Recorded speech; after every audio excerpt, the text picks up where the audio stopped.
Here is a Generac generator, and it has both 120 and 240 volt outlets on it, and it needs a little help, which is why it's here. The generator part works just fine. That pumps power, does what it needs to. I think it could use brushes, but that's a whole separate issue.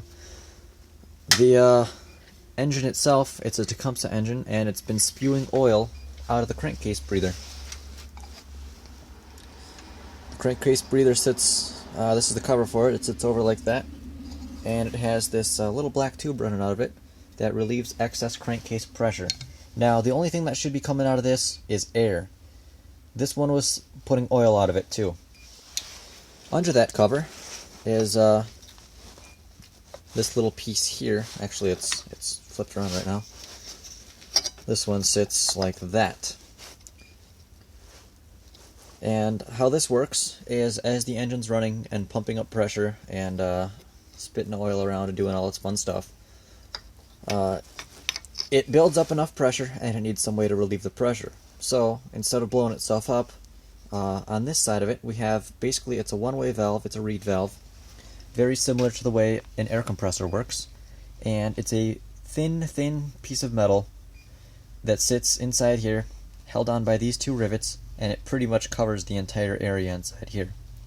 Now, as the pressure builds up inside the engine, it pushes on this, pushes it open, and releases the air. The air goes whoosh all the way out, and when the pressure drops again,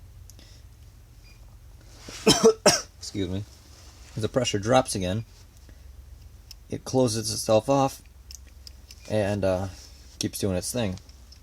Now, there's two reasons why these fail. Two main reasons.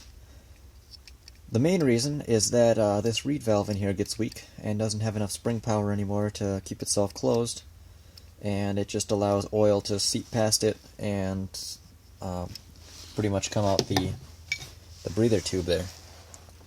Obviously, oil coming out of your engine is not a good thing at all for a variety of reasons that I don't really have to explain.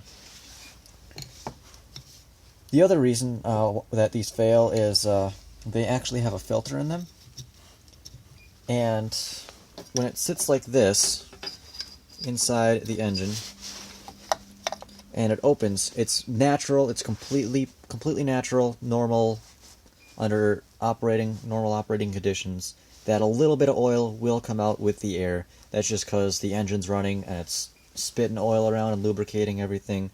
It will seep past. It's not going to filter 100% of the oil out when it opens that valve.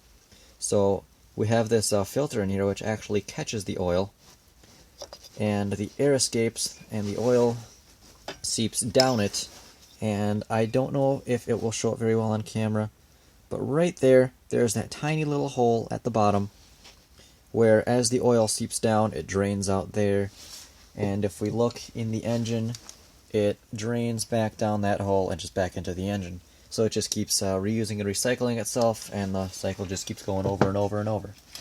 Now, as you can imagine, if there's contaminants in this engine, if it hasn't been changed in a while, or if it's damaged for whatever reason, if this hole down here gets clogged and the oil can't drain, what's it going to do? It's only going to pile up and just continue filling up this gap in here. It's just going to continue filling up this space until it finally reaches a point where it can blow itself out through this crankcase breather, usually with the Venturi effect, because it doesn't even have to get all the way up to this. As the air comes out, it'll suck up some oil with it. But if it's blowing out a lot, it's probably pretty clogged, and should probably get that taken care of.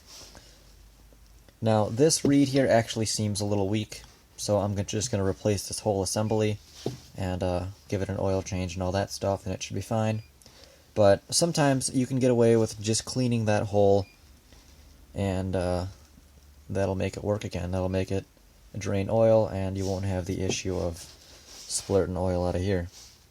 So, gotta get this replaced, then that should work again. This engine does need a spark arrestor in the muffler, because you can see what's left of it.